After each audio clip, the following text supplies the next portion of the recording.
السلام علیکم ورحمۃ اللہ وبرکاتہ۔ دوستوں اس ویڈیو کو اینڈ تک ضرور دیکھیے گا۔ بسم اللہ الرحمن الرحیم۔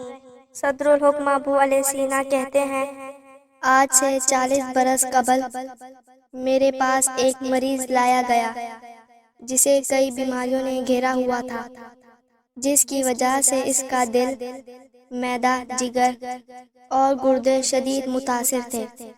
مجھے اس کی کوئی صحتیابی کی امید نہیں تھی۔ میں نے اس کے گھر والوں سے کہا، اب اسے گھر لے جائیں، اس کے زندہ رہنے کا کوئی امکان نہیں ہے۔ اس کے گھر والوں نے مجھ سے کہا، ہم آپ کے پاس اس کو صحتیابی کے لیے لائے ہیں، آپ اس کے لیے کچھ نہ کچھ دوا تو دیں۔ آپ کا کام دوا دینا ہے اور صحتیابی تو خدا کے ہاتھ میں ہے۔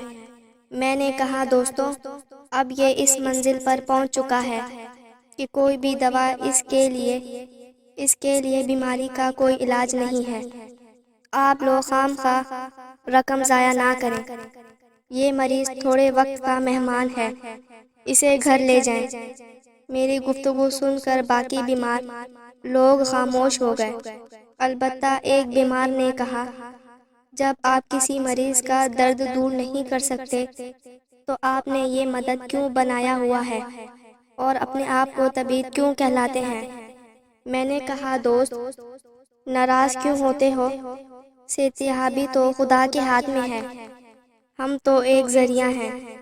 پھر اس کے لوگوں نے مجھ سے کہا، اس کے گھر والوں سے کہا، حکیم صاحب، ہم اس بیمار کو گھر لے جاتے ہیں، مگر آپ اتنی مہربانی تو کریں، اس کے لیے کوئی نسخہ تو لکھ دیں، ہم اسے استعمال کریں گے۔ ممکن ہے خدا اسے صحتیاب کرے۔ میں ان کی باتیں سن کر تنگ آ چکا تھا۔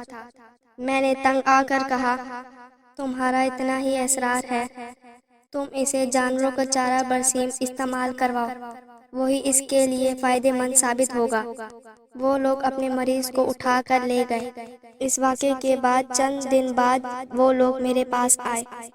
وہ لوگ میرے لیے تحفہ لائے، پنیر اور بکریاں ساتھ لائے۔ میں نے حیرانی میں ان سے کہا، یہ کس کے لیے ہدیہ لائے ہو؟ آخر ان ہدیوں کا کیا سبب ہے؟ آخر انہوں نے کہا، ہم آپ کا شکریہ ادا کرنے کے لیے لائے ہیں۔ آپ نے ہمارے مریض کے لیے برسیم کا چارہ کھانے کے لیے دیا تھا، ہم نے اسے کھلایا تو وہ مریض صحتیاب ہو گیا، اور اس کی صحتیابی کی خوشی میں ہم حکیم سا نذرانہ آپ کی خدمت میں پیش کرنے آئے ہیں۔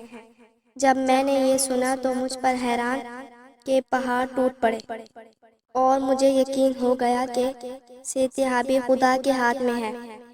وہ چاہے تو لا الہ مریض کی جانور کے چارے سے ہی صحتیاب کر دے۔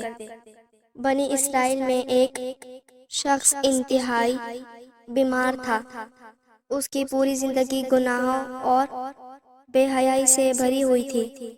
زندگی کے آخری حصے میں اسے اپنے اعمال پر شرمندگی محسوس ہوئی۔ اس نے سوچا کہ اللہ کے حضور سچے دل سے توبہ کر لینی چاہیے۔ اس زمانے میں بنی اسرائیل ایک عابد و زاہد، مستزاد اور دعویٰ شخص تھا۔ اللہ تعالیٰ نے اس کے سر پر بادل کے ٹکڑے کو بند کیا تھا جو اسے دھوپ سے بچاتا تھا، اور وہ شخص جو بھی دعا مانگتا تھا اللہ تعالیٰ اس کی دعا کو قبول کرتا تھا۔ گناہ گار شخص نے توبہ کا ارادہ کیا تو اپنے گناہوں کی معافی کے لیے عابد و زاہد کے شخص کے پاس گیا اور اس سے کہا، میں بڑا گناہ گار ہوں، مجھے اپنے گناہوں پر شرمندگی ہے، اور میں سچے دل سے خدا کے حضور توبہ کرنا چاہتا ہوں۔ آپ اللہ تعالیٰ سے میرے گناہوں کی معافی کی دعا فرمائیں۔ عابد انسان نے اسے دھتکار دیا اور اسے کہا، فوراً یہاں سے دفع ہو جاؤ، میں تجھ جیسے بدکار کے لیے کوئی دعا نہیں کرنا چاہتا۔ گناہ گار شخص وہاں سے روتا ہوا ہٹا، اور لوگوں نے یہ منظر دیکھا۔ بادل کا ٹکڑا عابد کے سر سے جدا ہو گیا ہے، اور وہ بادل کا ٹکڑا گناہ گار کے سر پر آ گیا ہے۔ اللہ تعالیٰ نے اس زمانے کے نبی کو وحی فرمائی کہ اللہ تعالیٰ اپنے بندوں کی نسبت اپنے بندوں پر زیادہ مہربان ہے، اور یوں خدا کا لطف عابد زاہد سے ہٹ گیا اور اس کا مقام بست ہو گیا، کیونکہ اس نے ایک توبہ کی خواہش کی تھی اور اس شخص کو اپنے سے رسوا کر کے دور کر دیا تھا۔ آثار مدینہ تلاش کرنے والوں کو دریائے نیل ساحل کے قریب ایک صندوق ملا۔ جب انہوں نے صندوق کھولا تو اس میں ایک حنوش شبہ عورت کی لاش دکھائی دی۔ اس صندوق میں قیمتی زیورات اچھی خاصی مقدار موجود تھی۔ آثار قبیلہ کے لوگ یہ منظر دیکھ کر یہ فیصلہ کیا، یہ ہو یا نہ ہو، یہ کسی ملکہ کی لاش ہے۔ اس صندوق میں ایک پرانی سی کتاب بھی ملی۔ وہاں کے لوگوں نے اس کتاب کو بہت مشکل سے پڑھا۔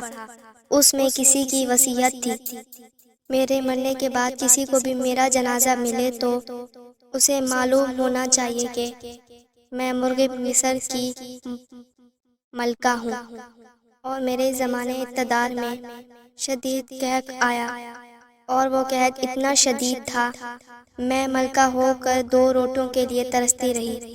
جو مجھے 2 روٹیاں کھلائے گا میں اسے جواہر انعام میں دوں گی، لیکن حالات سے معلوم ہوتا ہے کہ یہ خواہش نہ پوری ہو سکے گی اور میں بھوک کی وجہ سے مر جاؤں گی۔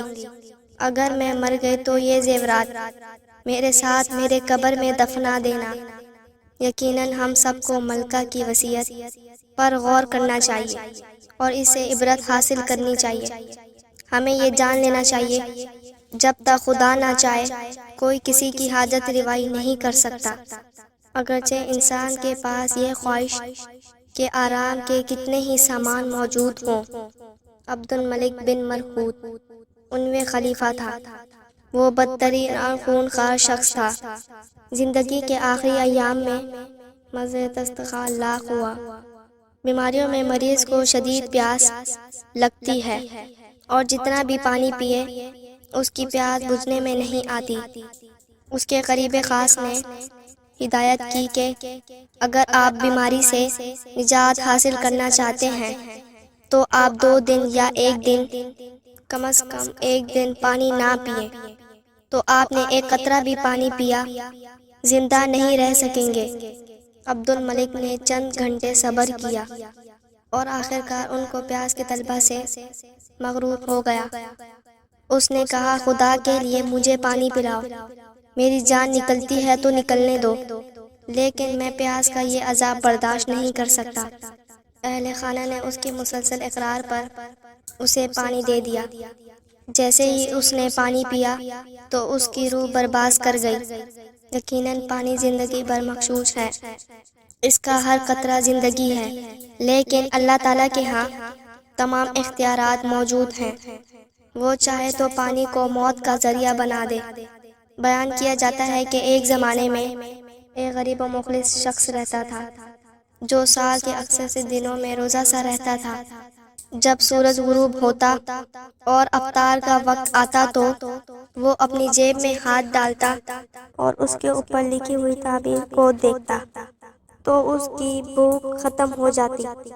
جب وہ مومن مرا، انہوں نے اس کی جیب کی تلاشی لی اور اس میں سے وہی کاغذ ملا جسے وہ دیکھا کرتا تھا اور جس سے اس کی بھوک مٹ جاتی تھی۔ لوگوں نے اس کو کھول کر دیکھا تو اس میں بسم اللہ الرحمن الرحیم لکھا ہوا تھا۔ اس سے لوگوں کو بسم اللہ کی برکت کا اندازہ ہوا کہ اس سے انسان کی بھوک مٹ جاتی ہے۔ ممکن ہے کہ آج کے دور کے مکثر افراد ایک افسانہ سمجھیں، کیونکہ وہ مادہ پرستی کی ایک اہم مشاہدے میں آتی ہے، لیکن یہ ایک حقیقی واقعہ ہے۔ میں امید کرتی ہوں یہ ویڈیو آپ کو پسند آئی ہوگی۔ مزید ایسی ویڈیو کے لیے ہمارے چینل کو سبسکرائب، لائک اور بیل آئیکن کے بٹن کو ضرور کلک کیجیے گا۔